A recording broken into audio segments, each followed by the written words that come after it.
The boardroom had gone completely silent. 20 executives sat frozen in their leather chairs, their faces drained of color, their eyes locked onto the giant screen dominating the wall in front of them. Numbers, millions of dollars, gone, vanished from the accounts like smoke in the wind. Their best accountants had spent 3 weeks searching. Their auditors had come and left with nothing. 2 independent consulting firms had reviewed everything and walked away confused.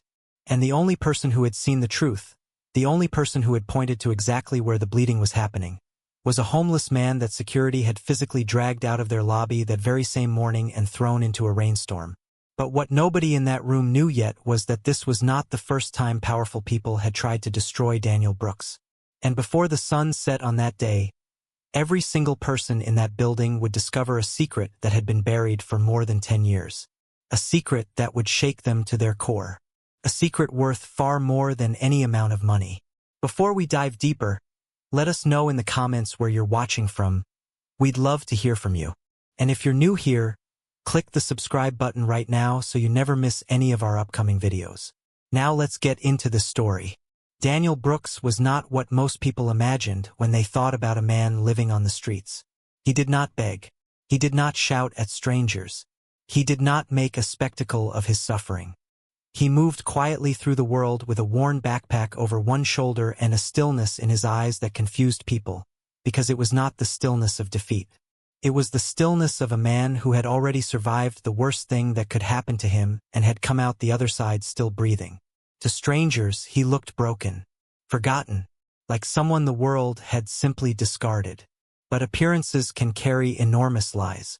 Because years before Daniel was sleeping in doorways and eating whatever he could find, he was one of the most respected financial analysts in the industry. Not respected in the way people throw that word around loosely. Genuinely respected. The kind of man that senior partners pointed to when explaining to junior employees what precision looked like. What honesty looked like. What it meant to be truly brilliant with numbers without letting that brilliance inflate your ego. He was quiet in meetings but devastating when he spoke. Every figure he touched was clean. Every report he filed was airtight. Companies had competed for him. His name had carried weight. And his personal life had matched his professional one. He was engaged to a woman named Claire, someone he had loved carefully and deeply for 4 years. They had a home, plans, a future that looked solid from every angle. He was not a man waiting for his life to begin. He was already living it, until one ordinary Tuesday changed everything. He had been reviewing a quarterly financial report late at night. Not because anyone asked him to, but because Daniel was the kind of man who noticed things other people walked past. And on that Tuesday night, staring at columns of numbers that were supposed to balance perfectly, something didn't sit right. A pattern that made no sense. Transfers that moved money in ways that were technically legal on paper but were structured, deliberately, carefully structured, to avoid detection. Someone was stealing millions of dollars through fake vendor accounts, ghost transactions, and shell company payments that had been threaded through the system like invisible thread through a needle. Daniel documented everything. He was thorough. He was certain. And he was completely naive about what he was about to walk into. He reported what he found to his superiors the next morning. He expected an investigation. What he got was a nightmare. Within 2 weeks, the story had flipped. Documents had been altered. The very evidence Daniel had compiled had been tampered with, signatures forged, timestamps changed. Witnesses, people he had trusted, people he had greeted every morning in the hallway, suddenly had very different memories of things. Some of them had been paid. Others were simply too afraid. A group of senior executives had quietly decided that Daniel was more useful as a villain than as a whistleblower. And so they made him one. The scandal broke publicly like a thunderclap. His name was in headlines. Financial fraud. Embezzlement.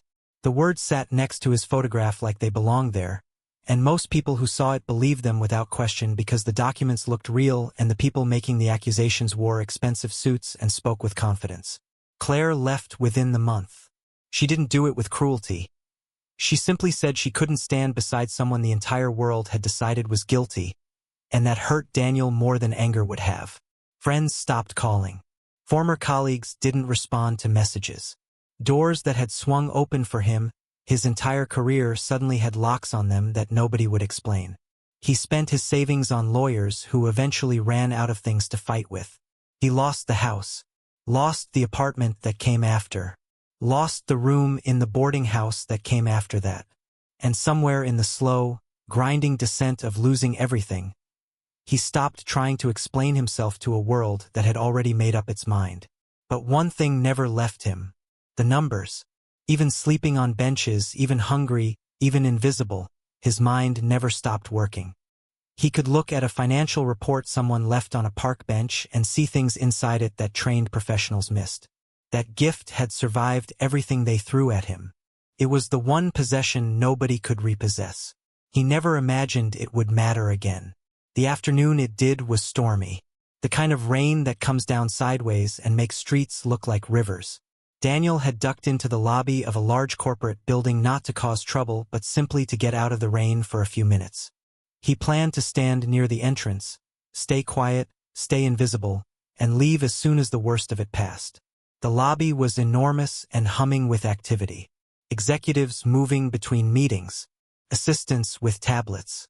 A large screen near the reception desk displaying what appeared to be a live financial summary, the kind of thing companies put up to impress visitors, numbers scrolling in real time, designed to communicate health and momentum.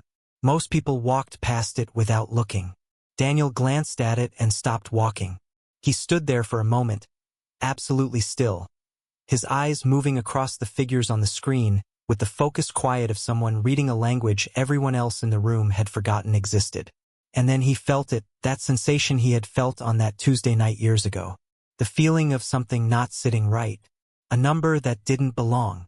A figure in the quarterly variance column that was technically inside the acceptable margin but was positioned in a way that, to someone who understood how sophisticated fraud worked, was screaming. He approached the reception desk.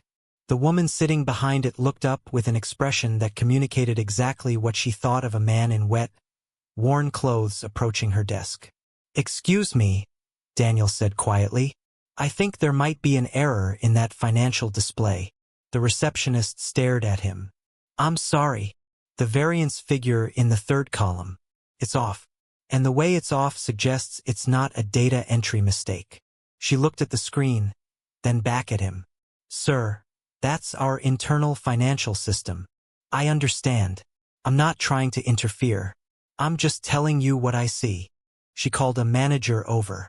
The manager, a man in his late 30s with the particular impatience of someone who had been interrupted from something he considered more important, looked Daniel up and down and made a decision about him in about 2 seconds. "Can I help you?"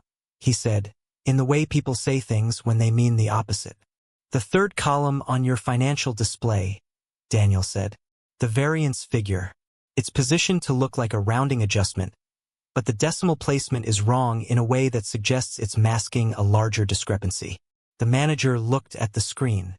He looked back at Daniel. "Are you a financial analyst?" "I was." "Right."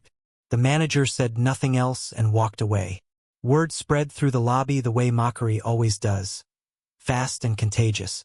A small group of employees had gathered near the reception desk, some pretending to be doing other things, others openly watching. A woman in a blazer laughed. Someone made a comment Daniel didn't quite catch but understood the tone of perfectly. And then a senior executive who had been crossing the lobby on his way to something important stopped and took in the scene. He was tall, silver-haired, polished in the way of a man who had spent decades performing authority. He looked at Daniel with an expression that was almost theatrical in its contempt. "What exactly is happening here?" he asked. The manager explained. The executive listened with his arms crossed and then turned to look at Daniel the way someone might look at something they'd found stuck to the bottom of their shoe. "You're telling me," the executive said slowly, "that a homeless man walked into our building in the middle of a rainstorm and is now giving us financial advice?" The lobby had gone very quiet. Daniel looked at him steadily. "I'm telling you that the figure in your third variance column is masking something. I could be wrong. But if I'm right, you're looking at a much bigger problem than a decimal error." The executive smiled. It was the worst kind of smile, the kind that uses your face to make someone else feel small. "Let me ask you something. If you were any good with numbers, Do you think you'd be standing here in wet clothes asking us to trust your financial expertise? Laughter. Not from everyone, but from enough people that it filled the lobby. A security guard was already moving toward Daniel from the side. Daniel didn't raise his voice. He didn't flush with anger. He simply said, in the same quiet, unhurried tone he'd used the entire time, "Check account 4472. The security guard took his arm. Daniel let himself be moved toward the door. At the threshold, just before they pushed him out into the rain, he turned his head and said, not loudly, not dramatically, but clearly enough for the executive to hear, "You're not missing $1 million. You're missing much more." And then the door closed behind him, and the rain swallowed him up, and the lobby went back to its important business. 3 hours later, the building erupted. It started quietly. A junior accountant who had been half listening to the commotion in the lobby and decided, almost as a joke, to pull up account 4472. What she found made her sit up very straight. She called her supervisor. Her supervisor called his. Within 45 minutes, for people were in a conference room staring at figures that should not have existed. Within an hour, the CFO had been notified. Within 2 hours, the CEO had been pulled out of a dinner. The missing amount wasn't $1 million. It was close to $6 million.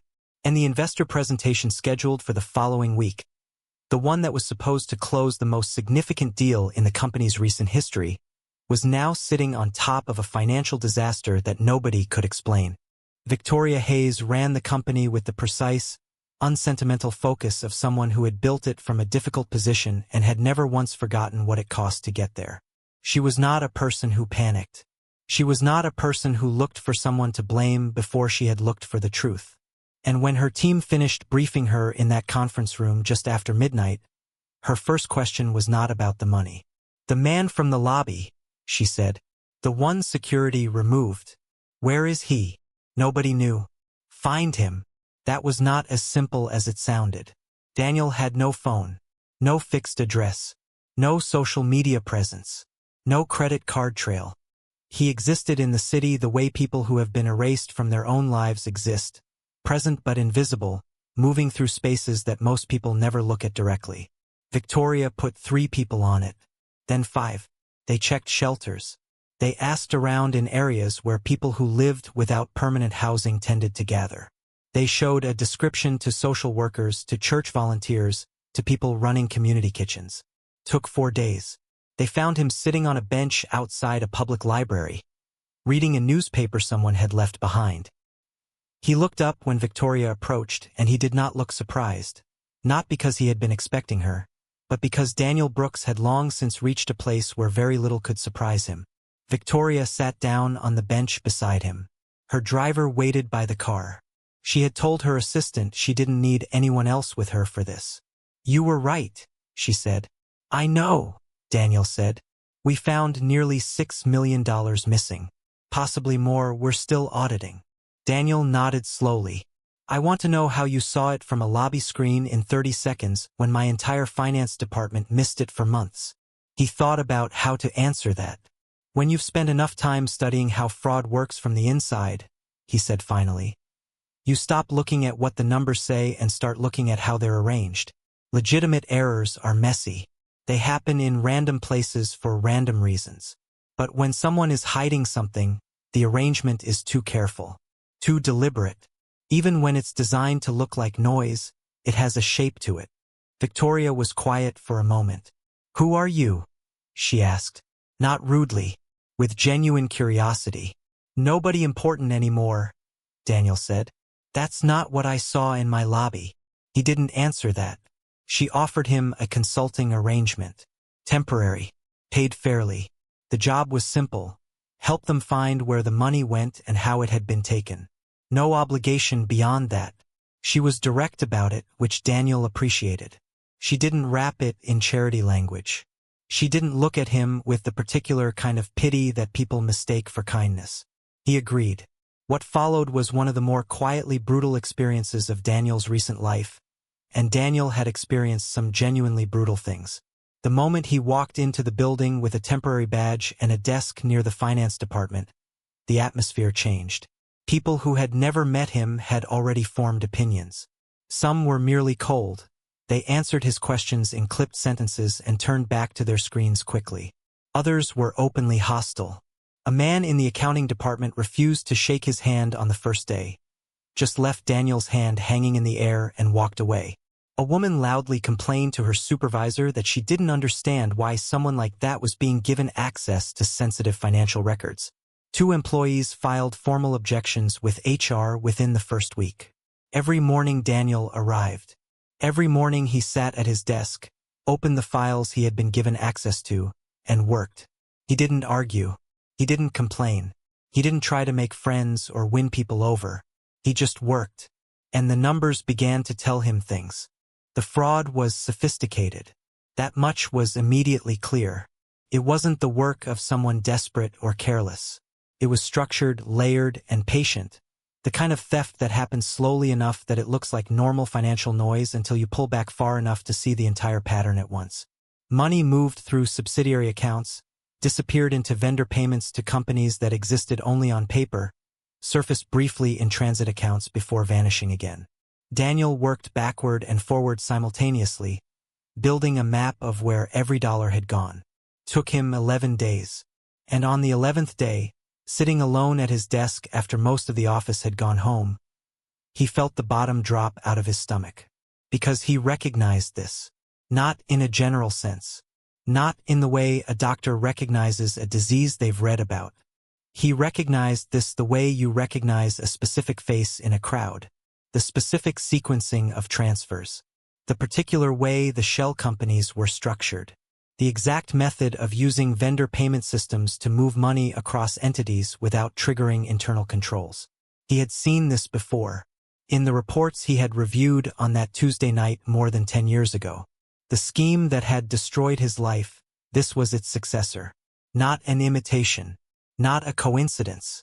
The same architecture, refined and updated, being run by someone who had clearly done this before. And then he found the name. The company's chief financial officer. A man named Richard Carver. Respected.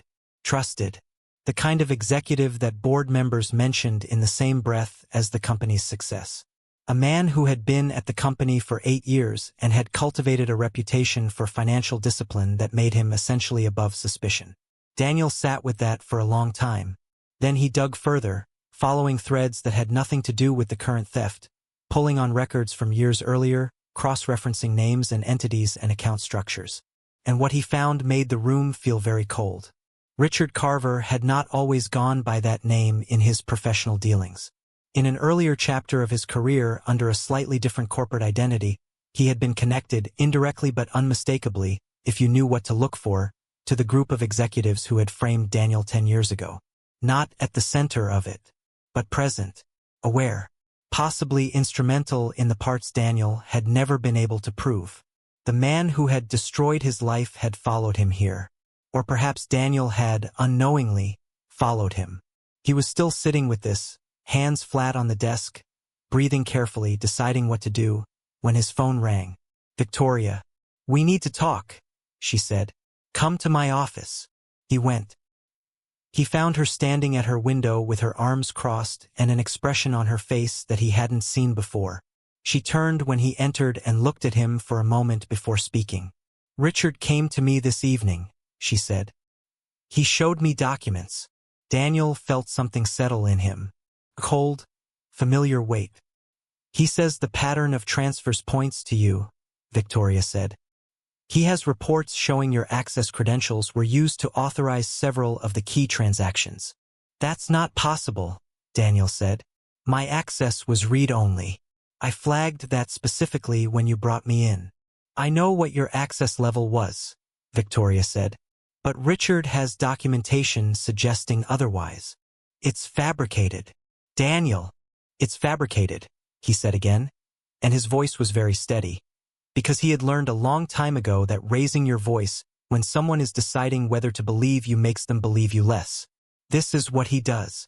This is exactly what was done to me before. I know because the person who did it to me before is the same person who just walked into your office. Victoria looked at him for a long moment. "That's a very serious accusation." "Yes," Daniel said. It is. Can you prove it?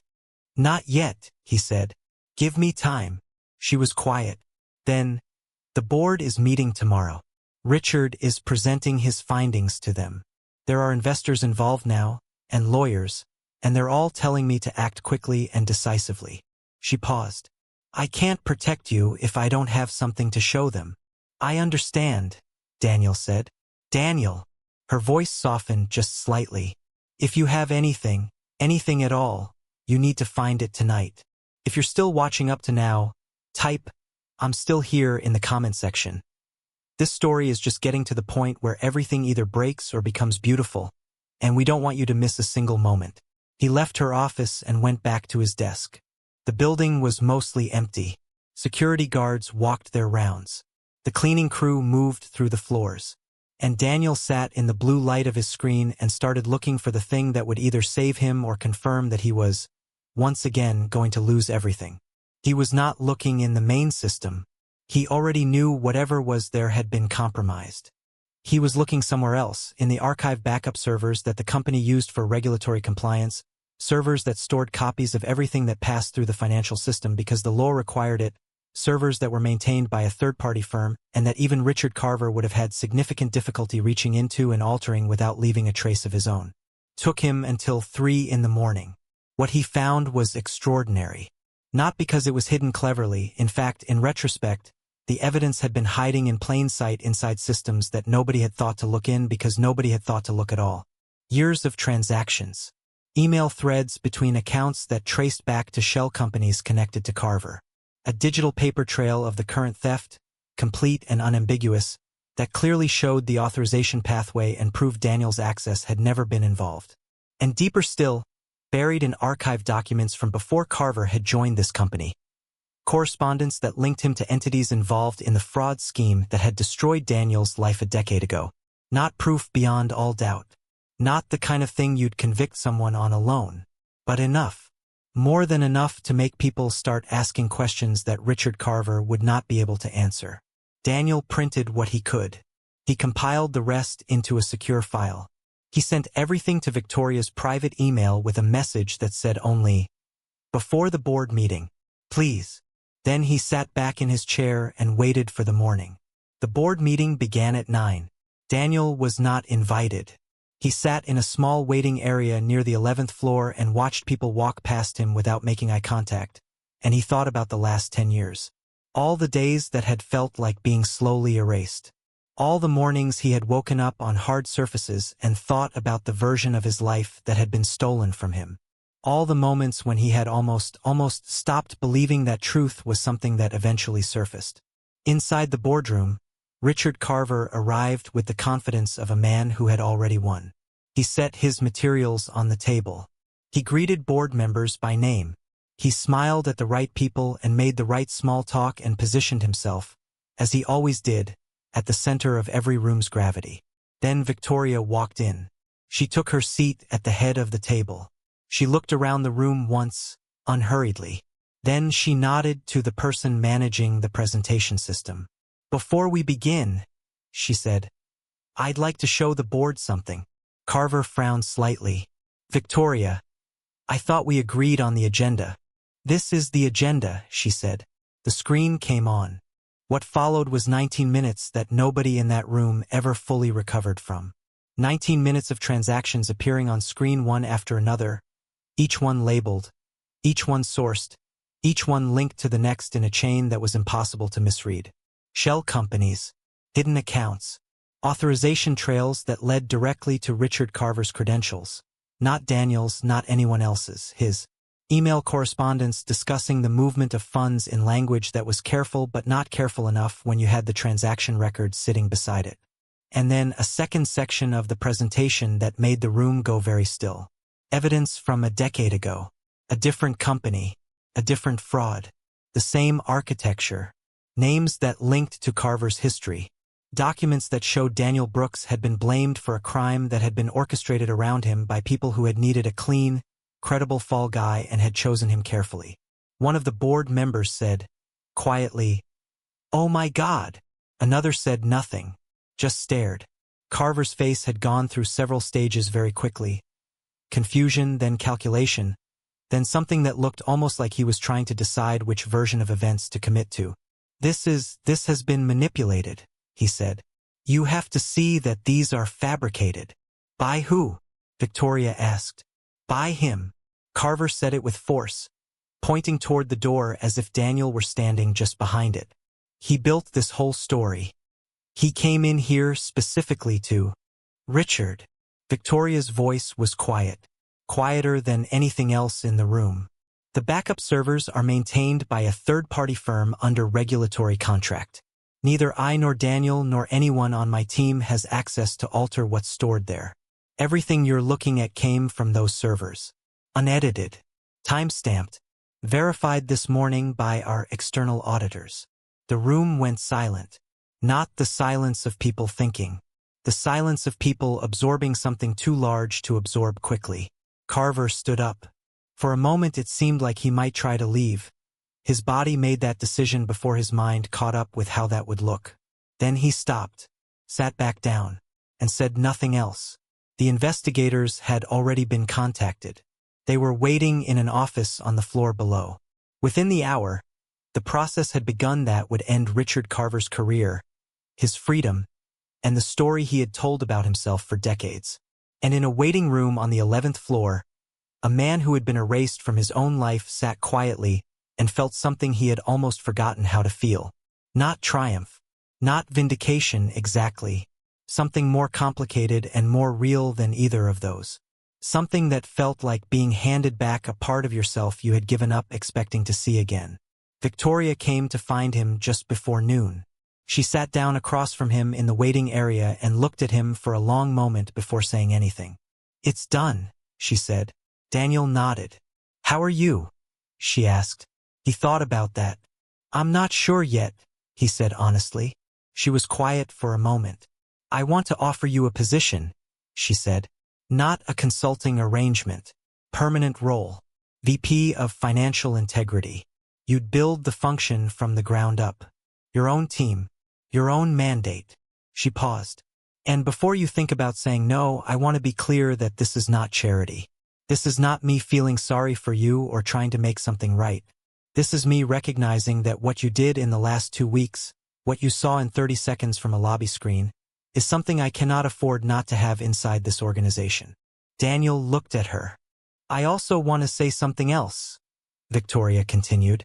What happened to you in this building the first day? What that executive said to you? The way you were treated? That was wrong. I can't fix it. But I want you to know that I know it was wrong, and that the person who said it will be having a very different kind of conversation with HR this week. That's not necessary, Daniel said. Maybe not, she said. But it's happening. He accepted the position. The weeks that followed moved in ways Daniel had stopped believing weeks could move. News of what had happened spread. First inside the company, then into the industry networks where his name had once carried weight before it had been buried under fabricated scandal. Journalists who had written about his disgrace a decade ago called asking for comment. Former colleagues who had gone silent reached out with messages that ranged from genuine contrition to transparent opportunism. Companies sent inquiries. Headhunters left voicemails. Daniel was careful with all of it. He was not naive enough to think that the world had changed, only that his position in it had shifted. The people flooding back now were not necessarily better people than they had been when they disappeared. They were simply responding to a different signal. He accepted the reconnection that felt real and left the rest unanswered. What mattered more were the smaller things. Waking up in an actual bed. Eating a proper meal without calculating whether he could afford it. Walking into a building and having people look at him, not with the particular looking through that people do to those they have decided don't exist, but actually at him as a person who occupied space and deserved to be acknowledged. The first morning he walked through the company's main lobby as an executive. A Tuesday appropriately, he paused for a moment at the entrance. The same lobby, the same floors, the same reception desk where a woman had stared at him like he was something she needed to deal with. He stood there for just a few seconds and looked at it. Not dramatically, not to make a point to anyone watching, just to feel what it felt like. Felt like something he didn't have a word for. He went to his office, opened his laptop, and went to work. Here is what Daniel Brooks' story asks us to carry with us. It asks us to remember that what a person appears to be and what they are can be separated by a distance so vast that the truth becomes almost unrecognizable. The people who threw Daniel out into the rain and laughed at him were not looking at a homeless man. They were looking at a mirror of their own assumptions, and they mistook that reflection for reality. Every person who has ever been underestimated, dismissed, overlooked, or judged on a surface that had nothing to do with their substance, Daniel's story belongs to them. It asks us to think about integrity.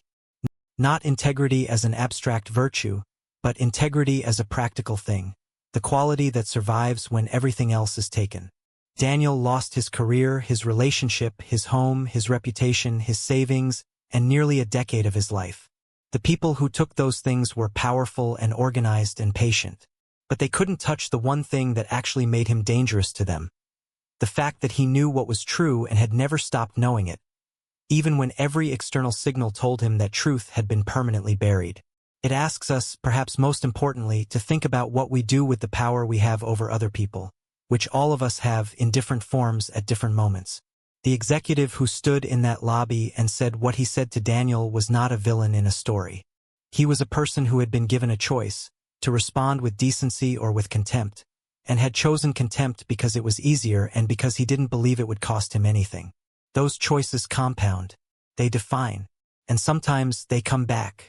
And Victoria Hayes, who was not perfect, who faced real pressure and real risk in the moments when standing by Daniel was not the safe or easy thing to do, reminds us that choosing to look further, to ask a harder question, to sit down on a bench next to someone the world has decided isn't worth sitting next to, that choice is available to all of us.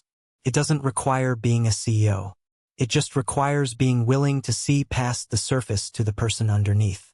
The truth, in Daniel's story, was not rescued by a dramatic hero or a lucky accident.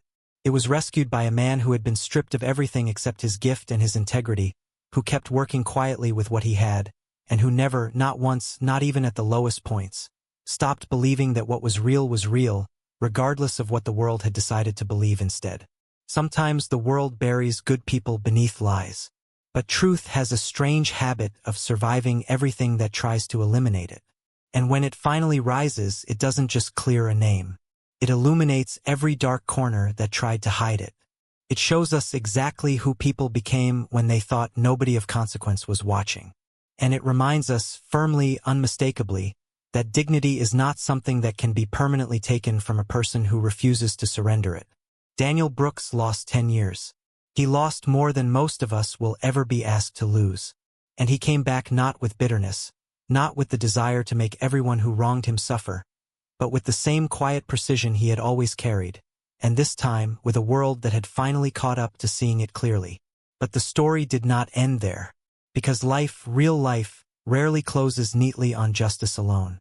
Sometimes, quietly, in the spaces between restored careers and cleared names, something else begins. Something nobody planned for. Something that does not announce itself loudly but arrives the way the most meaningful things always do. Slowly and then all at once. Months after everything had settled, Daniel and Victoria found themselves working late one evening in her office. The same office where she had once delivered the hardest news he had ever received, and where he had stood his ground anyway. The city glowed through the floor-to-ceiling windows. The building was quiet around them. Coffee had gone cold on the desk between them, forgotten in the middle of a conversation that had wandered far from quarterly reports and compliance frameworks into the kind of territory that two people only enter when they have stopped performing professionalism at each other and started simply talking. She said something that made him laugh. A real laugh. The unguarded kind that surprises a person who has spent years forgetting they were capable of it.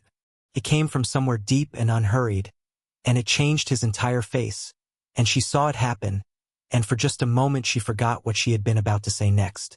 She looked at him differently in that pause. Not the CEO reading a consultant. Not a powerful woman evaluating an asset she had wisely chosen to trust. Just a woman noticing a man. Noticing him the way that changes everything once it begins, quietly and without permission, the way feelings that matter always do. He noticed her noticing. The air between them shifted in a way that neither of them had language for yet. And neither of them reached for language. They simply sat with it, Two people who had already seen each other at their most honest. Under pressure, under suspicion, under fire, who had chosen, at the moments when it cost something, to trust each other anyway. That is a more intimate foundation than most love stories ever get to stand on. Neither of them said anything about it that night. The moment passed the way those moments do, acknowledged only in the space between two people who are not yet ready to name what is growing but can no longer pretend it isn't there. He walked to the elevator. She stood at her office door watching him go. The doors closed. Whether what grew between Daniel and Victoria became something more was a story neither of them had written yet. But then again, neither of them had planned for any of this. The rain, the lobby, the number that didn't belong, the bench outside the library, the night that lasted until 3 in the morning. The 19 minutes that changed everything in a boardroom neither of them owned separately but now, in every way that mattered, shared. None of it had been planned. And everything that had mattered in both their lives had arrived exactly that way. Unplanned, unexpected, and worth every single difficult step that led to it. Thank you so much for staying with this story all the way to the end. It genuinely means everything to us that you chose to spend this time here. If this story moved you, challenged you, made you smile, or reminded you of something important, we would love to hear from you in the comments. Tell us what part stayed with you the most. Tell us what Daniel's journey made you feel. Tell us whether you think Victoria and Daniel deserve the chance at something more. And tell us, honestly, what you would have done if you had been in either of their positions. Every single comment builds this community and helps us know what kinds of stories you want to hear more of. If you haven't subscribed yet, please do it right now, because the next story we are bringing you is going to take everything you felt watching this one and go even deeper. Don't miss it. We'll see you there.